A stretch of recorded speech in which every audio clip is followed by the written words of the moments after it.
CK ടോക്സിന്റെ മറ്റൊരു football ടോക്കിലേക്ക് എല്ലാവർക്കും ഒരിക്കൽ കൂടി സ്വാഗതം. അങ്ങനെ കഴിഞ്ഞ ദിവസമായിരുന്നു കേരള ബ്ലാസ്റ്റേഴ്സ് എഫ്സിയുടെ പുതിയ പരിശീലകനായിട്ടുള്ള കാറ്റാലയുമായി നടന്നിട്ടുണ്ടായിരുന്ന ആദ്യ അഭിമുഖം അഥവാ ആദ്യത്തെ പ്രസ് കോൺഫറൻസ് നടന്നിട്ടുണ്ടായിരുന്നത്. അഭിമുഖത്തിൽ കേരള ബ്ലാസ്റ്റേഴ്സ് എഫ്സിയുടെ പരിശീലകനായിട്ടുള്ള കാറ്റാലയോടൊപ്പം തന്നെ ബ്ലാസ്റ്റേഴ്സിന്റെ CEO ആയിട്ടുള്ള അഭിഷേക് ചാറ്റർജിയും കൂടാതെ തന്നെ ബ്ലാസ്റ്റേഴ്സിന്റെ നിലവിലെ സ്പോർട്ടിംഗ് ഡയറക്ടർ ആയിട്ടുള്ള കരോലിസ് കിൻഗിസും പങ്കെടുത്തിട്ടുണ്ടായിരുന്നു. ഏതായാലും ഇന്നത്തെ ഒരു വീഡിയോയിലൂടെ നമ്മൾ പ്രധാനമായിട്ടും ചർച്ച ചെയ്യാൻ പോകുന്നത് കേരള ബ്ലാസ്റ്റേഴ്സ് എഫ്സിയുടെ പരിശീലകനായിട്ടുള്ള ഡേവിഡ് കാറ്റാല ഈ ഒരു പ്രസ് കോൺഫറൻസിൽ ബ്ലാസ്റ്റേഴ്സിന്റെ ഡിഫൻസിനെ കുറിച്ചും കൂടാതെ തന്നെ ഇനി അങ്ങോട്ടുള്ള മത്സരങ്ങളെ കുറിച്ച് പറഞ്ഞ കാര്യം, കൂടാതെ തന്നെ കേരള ബ്ലാസ്റ്റേഴ്സ് എഫ്സിയുടെ സൂപ്പർ താരമായിട്ടുള്ള വികാസ് സിംഗിനെ കുറിച്ചുള്ള അപ്ഡേറ്റും, കൂടാതെ തന്നെ കേരള ബ്ലാസ്റ്റേഴ്സ് എഫ്സിയിൽ നിന്നും പഞ്ചാബ് എഫ്സിയിലേക്ക് പോയിട്ടുണ്ടായിരുന്ന നിഹാൽ സുധീഷിനെ കുറിച്ചുള്ള ഒരു അപ്ഡേറ്റുമാണ്. അപ്പോൾ ഏതായാലും വിശദമായ വീഡിയോയിലോട്ട് കടക്കുന്നതിന് മുമ്പായിട്ട് നിങ്ങൾ ഇതുവരെ ഈ ചാനൽ സബ്സ്ക്രൈബ് ചെയ്തിട്ടില്ല എങ്കിൽ ഇതുപോലുള്ള കൂടുതൽ ബ്ലാസ്റ്റേഴ്സ് ISL അപ്ഡേറ്റുകൾ ലഭിക്കുവാൻ വേണ്ടി ഇപ്പോൾ തന്നെ ചാനൽ ഒന്ന് സബ്സ്ക്രൈബ് ചെയ്തു പോകുവാൻ ശ്രമിക്കുക. ഏതായാലും നമുക്ക് വീഡിയോയിലോട്ട് കടക്കാം. ആദ്യത്തെ ഒരു അപ്ഡേറ്റ് എന്നുള്ളത് കേരള ബ്ലാസ്റ്റേഴ്സ് എഫ്സിയുടെ സൂപ്പർ താരമായിട്ടുണ്ടായിരുന്ന നിഹാൽ സുധീഷിനെ കുറിച്ച് തന്നെയാണ്. നമുക്കറിയാം, അദ്ദേഹം വന്നതിന് ശേഷം അഥവാ ആ ഒരു സീസൺ നിഹാൽ സുധീഷ് ഇറങ്ങിയ സീസണിൽ കേരള ബ്ലാസ്റ്റേഴ്സ് എഫ്സിക്ക് വേണ്ടിയിട്ട് മികച്ച പെർഫോമൻസ് തന്നെയായിരുന്നു കാഴ്ചവെച്ചിട്ടുണ്ടായിരുന്നത്. പക്ഷേ അതിനുശേഷമായിരുന്നു ബ്ലാസ്റ്റേഴ്സ് പഞ്ചാബ് എഫ്സിയിലേക്ക് നിഹാൽ സുധീഷിനെ ലോൺ അടിസ്ഥാനത്തിൽ വിട്ടിട്ടുണ്ടായിരുന്നത്. അതിനുശേഷം ബ്ലാസ്റ്റേഴ്സിൽ അദ്ദേഹം കാഴ്ചവെച്ചതിനേക്കാൾ എത്രയോ ഇരട്ടി പെർഫോമൻസ് ആയിരുന്നു ബ്ലാസ്റ്റേഴ്സിനെതിരെ പഞ്ചാബ് എഫ്സിക്ക് വേണ്ടി അദ്ദേഹം കാഴ്ചവെച്ചിട്ടുണ്ടായിരുന്നത്. നിലവിൽ ഇപ്പോൾ ഇതാ കേരള ബ്ലാസ്റ്റേഴ്സ് എഫ്സിയുടെ ആരാധകർക്ക് എല്ലാവർക്കും വളരെയധികം സന്തോഷം നൽകുന്ന റിപ്പോർട്ട് ഇപ്പോൾ പുറത്തേക്ക് വന്നിരിക്കുകയാണ്. അതെ, നിഹാൽ സുധീഷിന്റെ ലോണിന്റെ കാലാവധി പഞ്ചാബ് എഫ്സിയിൽ നിന്നും അവസാനിച്ചിരിക്കുകയാണ്. അതുകൊണ്ട് തന്നെ അടുത്ത ISLന്റെ 12ാമത്തെ സീസണിൽ കേരള ബ്ലാസ്റ്റേഴ്സ് എഫ്സിയിലേക്ക് നിഹാൽ സുധീഷ് വീണ്ടും വരികയാണ്. ഏതായാലും ഇനി നിഹാൽ സുധീഷിന്റെ മുന്നിലുള്ളത് കേരള ബ്ലാസ്റ്റേഴ്സ് എഫ്സിയുമായി ഇനി ഒരു വർഷത്തെ കോൺട്രാക്റ്റ് ആണ്. അതുകൊണ്ട് തന്നെ ഈ ഒരു സീസണിൽ നിഹാൽ സുധീഷ് ബ്ലാസ്റ്റേഴ്സിലേക്ക് എത്തുകയാണെങ്കിൽ അത് ബ്ലാസ്റ്റേഴ്സിന് നല്ല രീതിയിൽ തന്നെ മെച്ചപ്പെടുത്താൻ സാധിക്കുമെന്ന് തന്നെയാണ് ഞാൻ പ്രതീക്ഷിക്കുന്നത്. ഇനി അടുത്തൊരു അപ്ഡേറ്റ് എന്നുള്ളത് വികാസ് സിംഗിനെ കുറിച്ചാണ്.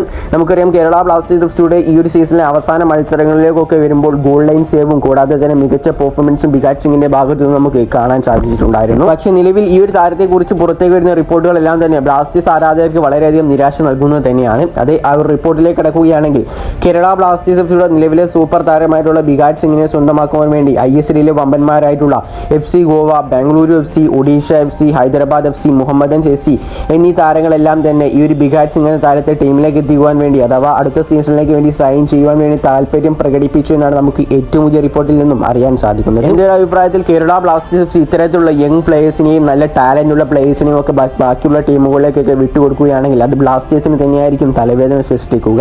അതിൻ്റെ ഏറ്റവും പ്രധാന ഉദാഹരണം എന്നുള്ളത് കേരള ബ്ലാസ്റ്റേഴ്സ് എഫ്സിയുടെ സൂപ്പർ താരമായിട്ടുണ്ടായിരുന്ന നിഹാൽ സുധീഷ് തന്നെയായിരുന്നു.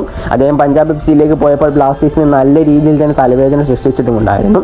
അതുകൊണ്ട് തന്നെ യങ് പ്ലേയേഴ്സിനെ പരമാവധി ബ്ലാസ്റ്റേഴ്സ് ടീമിൽ തന്നെ നിലനിർത്തണമെന്നാണ് എൻ്റെ ഒരു ആവശ്യം അഥവാ എൻ്റെ ഒരു ആശയം എന്നുള്ളത്. ഇനി അടുത്തൊരു അപ്ഡേറ്റ് എന്നുള്ളത് കേരള ബ്ലാസ്റ്റേഴ്സ് എഫ്സിയുടെ പരിശീലകനായിട്ടുള്ള ഡേവിഡ് കാറ്റാല കഴിഞ്ഞ ദിവസം കേരള ബ്ലാസ്റ്റേഴ്സ് എഫ്സിയുടെ ഡിഫൻസിനെ കുറിച്ച് ആദ്യം തന്നെ പറഞ്ഞ കാര്യങ്ങളാണ് നമ്മൾ നോക്കുവാൻ പോകുന്നത്.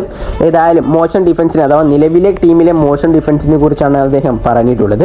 ഏതായാലും അദ്ദേഹത്തോട് ആ ഡിഫൻസിനെ കുറിച്ച് ചോദിച്ചപ്പോൾ അദ്ദേഹത്തിൻ്റെ മറുപടി ഇപ്രകാരമായിരുന്നു: ഞങ്ങൾക്ക് വളരെയധികം ഇനിയും അങ്ങോട്ട് മെച്ചപ്പെടുത്തേണ്ടതുണ്ട്, പ്രധാനമായിട്ടും ഡിഫൻസ് നിര തന്നെ. കാരണം നിങ്ങൾക്ക് ഉയർന്ന സ്ഥാനങ്ങളിലേക്ക് എത്തണമെങ്കിൽ അഥവാ അടുത്ത സീസണിലൊക്കെ ഉയർന്ന പദവിയിലേക്ക് നിങ്ങൾക്ക് എത്തണമെന്നുണ്ടെങ്കിൽ കൂടുതൽ ഗോൾ വഴങ്ങുന്നത് നിർത്തുകയും കൂടാതെ തന്നെ നല്ല ഡിഫൻസിനെ സൃഷ്ടിക്കുകയും വേണമെന്നാണ് കഴിഞ്ഞ ദിവസം ഡേവിഡ് കാറ്റാല ഡിഫൻസിനെ കുറിച്ച് പറഞ്ഞിട്ടുള്ളത്. ഇനി അടുത്തത് അദ്ദേഹം പറഞ്ഞിട്ടുള്ളത് നിലവിലെ ബ്ലാസ്റ്റേഴ്സിലെ താരങ്ങളുടെ മാനസികാവസ്ഥയെ കുറിച്ച് തന്നെയാണ്. ഏതായാലും ആ ഒരു മാനസികാവസ്ഥയെ കുറിച്ച് അദ്ദേഹം പറഞ്ഞിട്ടുള്ളത് ഇപ്രകാരമാണ്: നിലവിൽ ഈ ഒരു ടീമിൽ അഥവാ കേരള ബ്ലാസ്റ്റേഴ്സ് എഫ്സി എന്നുള്ള ഈ ഒരു ടീമിലെ കളിക്കാരുടെ മാനസികാവസ്ഥ മാറ്റാൻ ഞാൻ ആഗ്രഹിക്കുന്നുണ്ട്. അവരെല്ലാവരും വളരെയധികം ഡെസ്പൈറ്റാണ് ഉള്ളത്. കാരണം ഈ ഒരു സീസണിൽ കേരള ബ്ലാസ്റ്റേഴ്സ് എഫ്സിക്ക് പ്ലേ ഓഫിലേക്ക് എത്തിയാനൊന്നും സാധിച്ചിട്ടുണ്ടായിരുന്നില്ല. ചില കളിക്കാർ ഈ ഒരു സീസണിൽ പ്രകടനത്തിൽ നിരാശരും തന്നെയാണ്. ഏതായാലും അവർക്ക് പ്രതീക്ഷിച്ച അത്ര ഒരു റിസൾട്ട് ഈ ഒരു സീസണിൽ നിന്നും ലഭിച്ചിട്ടുമില്ല. പക്ഷേ നമുക്ക് കഴിയുന്നിടത്തോളം അവരെ വളർത്തിയെടുക്കാൻ തന്നെയാണ് ഞാൻ ശ്രമിക്കുക. അതുകൊണ്ട് തന്നെ അടുത്ത സീസൺ വളരെയധികം പ്രധാനപ്പെട്ടതുമായിരിക്കുമെന്നാണ് കാറ്റാല ഈ ഒരു താരങ്ങളെ കുറിച്ചെല്ലാം പറഞ്ഞിട്ടുള്ളത്. ഇനി അവസാനമായി അദ്ദേഹത്തിൻ്റെ ഒരു സ്ട്രാറ്റജി തന്നെ വെളിപ്പെടുത്തിയിട്ടുണ്ട്. എൻ്റെ ഫുട്ബോളിൻ്റെ വഴി അഥവാ ഞാൻ ഫുട്ബോൾ കളിച്ചു വന്നതിൻ്റെ വഴി വളരെയധികം ത്യാഗവും കഠിനവും നിറഞ്ഞതായിരുന്നു. എല്ലാ സമയത്തും കളിക്കാർ അവരുടെ പരമാവധി നൽകണമെന്ന് തന്നെയാണ് അഥവാ അവരുടെ ഭാഗത്തു നിന്ന് 100% ടീമിന് നൽകണം എന്ന് തന്നെയാണ് ഞാൻ ആഗ്രഹിക്കുന്നതും. ഇതുവരെയുള്ള പരിശീലനത്തിൽ കളിക്കാർ കഠിനാധ്വാനം ചെയ്യുന്നതും മെച്ചപ്പെടുത്താൻ ശ്രമിക്കുന്നതും എനിക്ക് കാണാൻ കഴിയുന്നുമുണ്ട്.